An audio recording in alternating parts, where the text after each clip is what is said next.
नमस्कार, आप देख रहे हैं केकेडी न्यूज में आपके साथ सुचिका थपलिया। ज्ञानवापी परिसर के अंदर के नए वीडियो को लेकर देश भर में हलचल तेज हो गई है। वीडियो सामने आने के बाद वो तस्वीरें सामने हैं जो अब तक अनदेखी और अनसुनी थी। वीडियो में वजूखाने से तहखाने और गुंबद से लेकर पश्चिमी दीवार की तस्वीरों पर हर पक्ष अपने दावे पेश कर रहा है।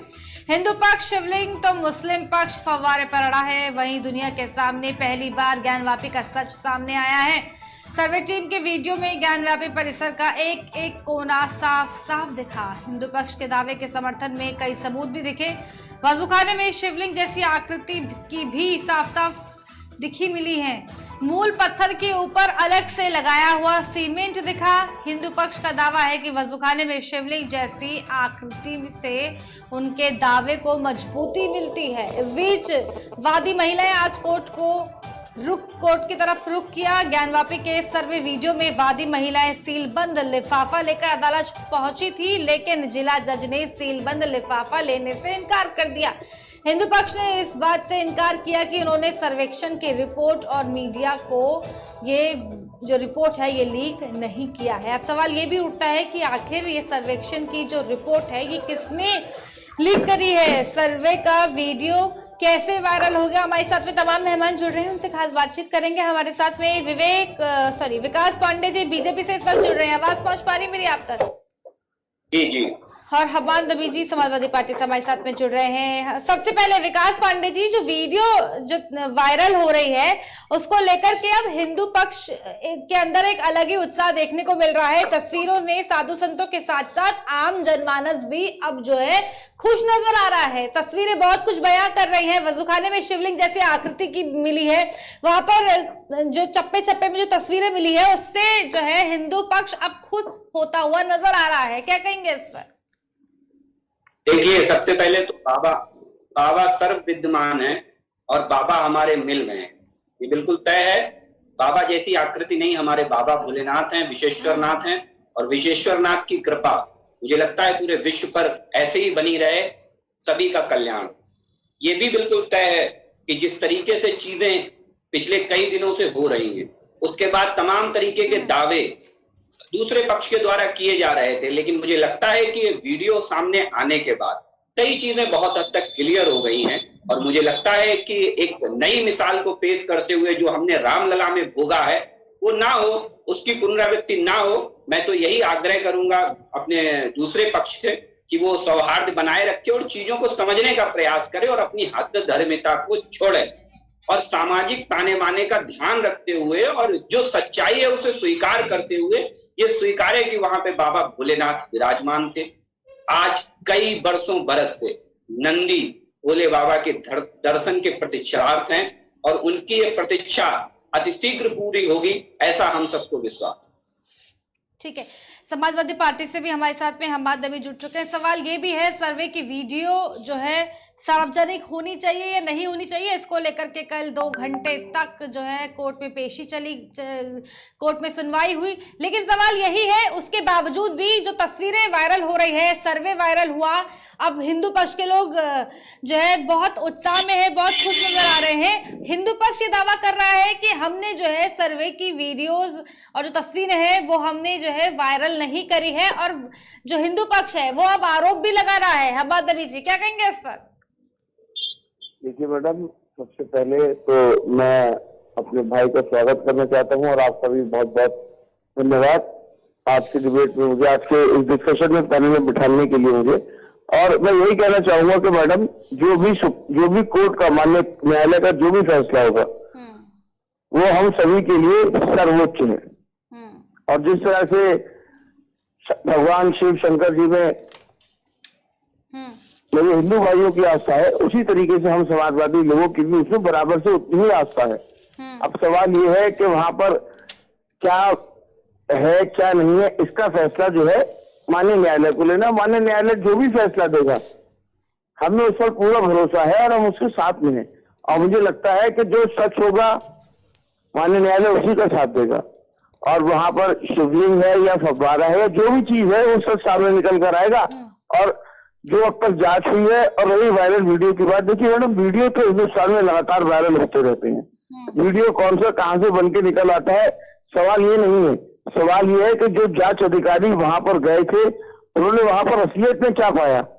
वीडियो की कोई ऑथेंटिसिटी नहीं है, वीडियो का कोई प्रमाण नहीं है कि वो वीडियो सच है या गलत है। लेकिन कोर्ट ने तो वीडियोग्राफी के आदेश दिए हैं। हाँ, कोर्ट ने वीडियोग्राफी के आदेश दिए हैं, वो ऑथेंटिकेशन नहीं है, ऑथेंटिकेट नहीं है वो। तो जो कोर्ट ने वीडियो के जो जांच के आदेश दिए है ना, तो वो कोर्ट के पास वीडियो असली कॉपी होगी उसकी, वो वायरल कैसे हो सकता है वीडियो?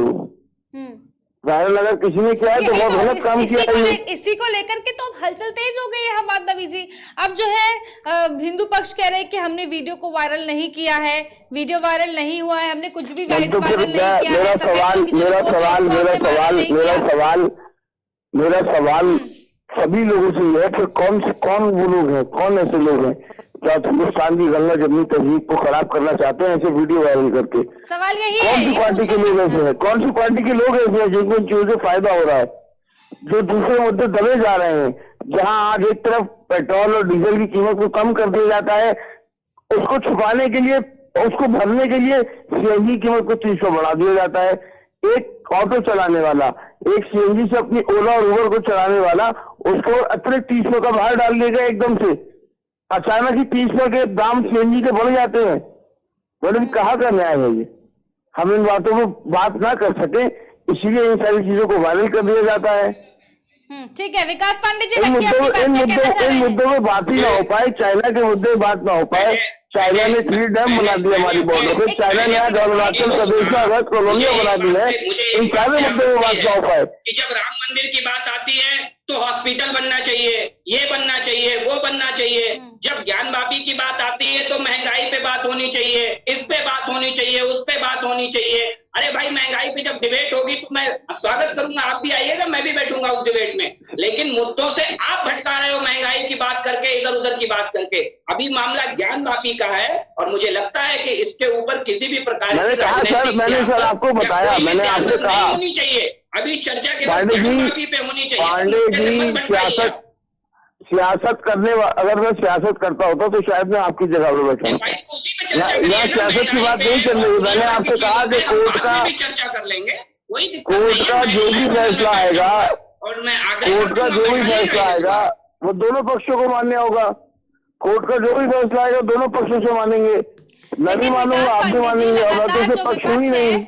लगातार विपक्ष आपके ऊपर आरोप लगाता है कि आप मुद्दों को भटकाने की कोशिश करते हैं, इसलिए मंदिर मस्जिद के विवाद को लाकर खड़ा कर दिया है बीजेपी ने। आप मुझे ये बताइए कि आज सबसे ज्यादा महंगी एलपीजी, हमने कभी भी मुद्दों को भटकाने का काम नहीं किया है। भारतीय जनता पार्टी ने ऐसे ऐसे मुद्दे सुलझाने का काम किया है जिन मुद्दों को छूने मात्र से विरोधी डरते थे, उन्हें भय लगता था, वोट बैंक की चिंता होती थी। भारतीय जनता पार्टी ने बगैर वोट बैंक की चिंता किए हुए 3 तलाक हो, चाहे धारा 370 हो, ये ऐसे मुद्दे थे जो भारत की नियति बना दिए गए थे। और ऐसे मुद्दों को हल करने का काम भारतीय जनता पार्टी ने किया है। और मुद्दों के आधारित राजनीति ये तय करते थे जिन्हें जनता ने आईना दिखा दिया है। हमने राजनीति की है, कहीं ना कहीं भारतीय जनता पार्टी ने करते रहेंगे। पांडे जी, मैडम मुझे बोलने को मिलेगा तो शायद मैं भी अपनी बात रख सकूं। पांडे जी कह रहे हैं कि 3 तलाक 370, 3 तलाक 370 जैसे मुद्दों को उठाने का भारतीय जनता पार्टी ने काम किया है। तो वही तो मैं कह रहा हूँ, भारतीय जनता पार्टी सिर्फ उन मुद्दों को उठाती है जहाँ पे हिंदू और मुस्लिम देख रहा हो,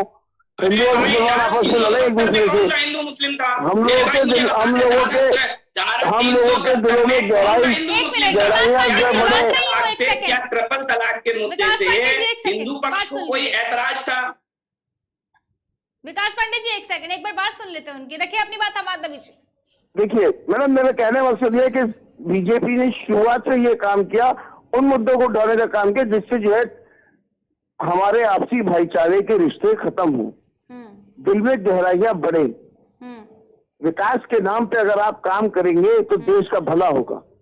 हिंदू मुसलमान, सिख ईसाई, कब्रिस्तान, शमशान, इन मुद्दों को बार बार उठाने का कौन लोग करते हैं? कौन सी पार्टी के लोग करते हैं? हिंदुस्तान एक सेकुलर देश है, संविधान से चलना चाहिए।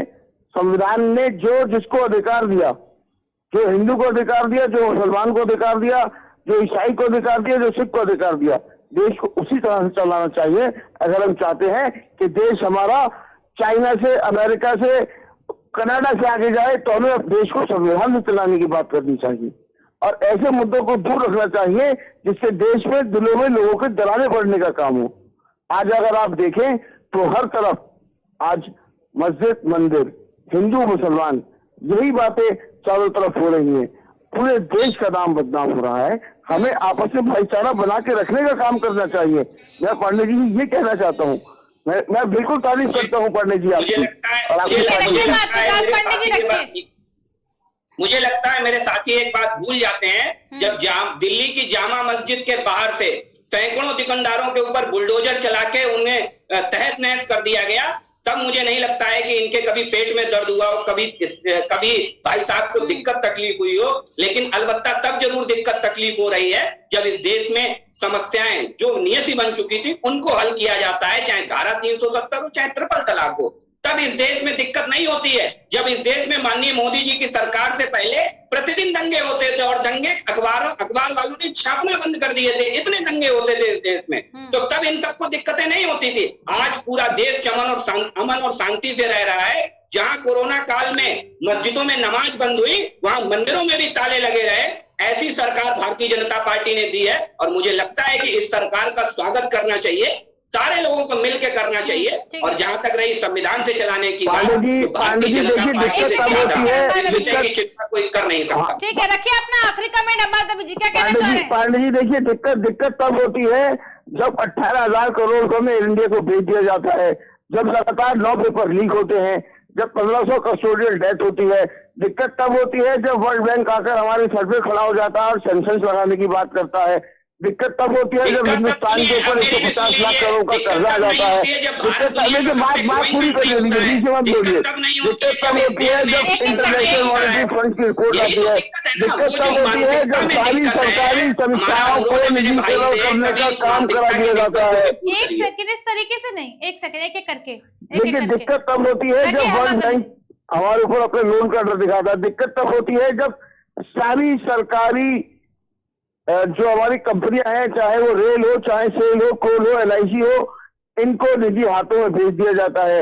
दिक्कत तब होती है जब 3,000 करोड़ रुपए की 3,000 किलो ड्रग्स जब किसी गुजरात के उद्योगपति के हाथों में जो अभी बंदरगाह चल रही है वहां पाई जाती है, उस पर कोई बातचीत नहीं होती है। दिक्कत तब होती है जब अरुणाचल प्रदेश में चाइना अवैध कॉलोनियां बनाई जाती है। एक गरीब के घर पे बुलडोजर चलाना बहुत आसान है पांडे जी, लेकिन जब चाइना अवैध कॉलोनियां बनाती है अरुणाचल प्रदेश में, जिसके सबूत सैटेलाइट में मौजूद है, उनका कोई बात नहीं होती। दिक्कत तब होती है। ठीक है। विकास पांडे जी 30 सेकंड में इसी पर आपका जवाब चाहूंगी मैं, फिर खत्म कर रहे हैं। मुझे लगता है कि यही झूठ है जो इस देश में प्रोपेगेंडा की तरह फैलाया जा रहा है। आज चाइना ने भी ये स्वीकार किया है कि जितने भारत के सैनिक मरे थे उससे ज्यादा हमारे सैनिक मरे हैं, उससे ज्यादा कैजुअलिटी हमने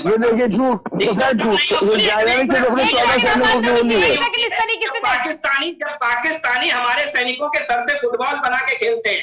दिक्कत तब होती है जब हम पाकिस्तान में घुस के सर्जिकल स्ट्राइक करते हैं। इन लोगों को दिक्कत तब होती है, दिक्कत तब नहीं होती है जब फुटबॉल खेली जाती है। मुझे लगता है इन्हें दिक्कत तब नहीं होती है जब माननीय नरेंद्र मोदी जी के नेतृत्व में भारत की इकोनॉमी विश्व में सबसे ज्यादा ग्रोइंग इकोनॉमी है कोरोना काल के बावजूद भी। दिक्कत तब नहीं होती है जब कोरोना से इतना बड़ा देश कोरोना से निकलकर सबसे आगे खड़ा होता है और पूरे विश्व को आईना दिखाने का काम करता है। दिक्कत इन्हें तब नहीं होती है। दिक्कत क्या है? वो दिक्कत है मानसिक। मैडम मैं अपनी 10 सेकंड चाहिए आपको। ठीक है, 10 सेकंड। ठीक है मैडम, दिक्कत तब होती है जब सरकार सदन में स्वीकार करती है कि कोरोना में ऑक्सीजन की कमी से कोई नहीं मरा। इसके बाद मुझे लगता है हिंदुस्तान में कोई नहीं हो सकता। और मैं अपनी बात को करना चाहता हूँ। सबकी तरफ से दिक्कतें बहुत है, लेकिन दिक्कतों का समाधान कौन करेगा ये भी बड़ा सवाल है। इसका जवाब सरकार किसकी है? मैडम, सरकार किसकी है? किसको समाधान करना चाहिए दिक्कतों का? सभी नहीं, सवाल यही है, दिक्कतें बहुत सारी है लेकिन समाधान कौन करेगा? इसका जवाब दीजिए आप लोग। दिक्कतें मैडम, बीजेपी सरकार में समाजवादी पार्टी तो बैठी नहीं है। आप बीजेपी को लेकर के दिक्कतें गिनवा रहे हैं। दिक्कतें तो कई सारी हैं सर, आम जनता को तो कई दिक्कतें हैं। ग्राउंड जीरो पर आप जाइए अगर, लेकिन किसको इसको सॉल्व कौन करेगा? इसकी जिम्मेदारी इसकी जवाबदेही तो मैडम मैं आपसे पूछना चाहता हूँ कि इसकी जवाबदेही कौन है? आप मीडिया में बैठी हैं, एक जिम्मेदार पत्रकार है, आपको ये बताना पड़ेगा कि सत्ता में बैठे लोग दिक्कतों को दूर करते हैं या विपक्ष में बैठे लोग दिक्कतों को दूर करते हैं। पार्टी मुकाबला करना जानती है, मुकरना नहीं जानती ठीक है। है। हम मुकाबले के लिए आए हैं और हम हर परिस्थिति से लड़ेंगे। क्योंकि आप ठीक है, सत्ता में ठीक है, बैठे हुए ठीक है, लोग हैं आवाज़ अभी सर, ठीक है, मुकाबला ठीक है। मुकरने के समय लिए कम है आपको हमारे समाधान पास। तलाशना समय चाहिए। कम है, समय कम है। समाधान तलाशने का जिम्मा लें आप लोग कि ये सारी दिक्कतें, गरीबी, बेरोजगारी, इस देश में महंगाई, बन रही पेंशन इनका लेके आए। समाधान इस कौन देश में तलाशेगा? एक नेशन एक राशन कार्ड लेकर आज के आए। आज इस देश में हिंदुस्तान में ऐसी 45,000 करोड़ से ज्यादा युवा ये मानकर बैठ गए हैं कि उनको नौकरी नहीं मिलेगी। आप लोग चले गए। ठीक है, ठीक है, बहुत धन्यवाद आप दोनों का हमारे इस खास खबर में जुड़ने के लिए। आपको बता दें कि ज्ञानवापी परिसर के अंदर के नए वीडियो को लेकर अब देश भर में हलचल तेज हो गई है, बवाल हो रहा है। वीडियो सामने आने के बाद वो तस्वीरें सामने हैं जो अब तक अनदेखी और अनसुनी थी। अब देखने वाली बात ये होगी कि कोर्ट का फैसला किस तरफ आता है। हिंदू पक्ष में ये फैसला आने वाला है, ये मुस्लिम पक्ष में, देखने वाली बात होगी। रुक करेंगे हमारी अगली खबर की तरफ, लेकिन इससे पहले एक छोटा सा ब्रेक। जल्द हाजिर होंगे, बने रहिए हमारे साथ, देखते रहिए केकेडी न्यूज़।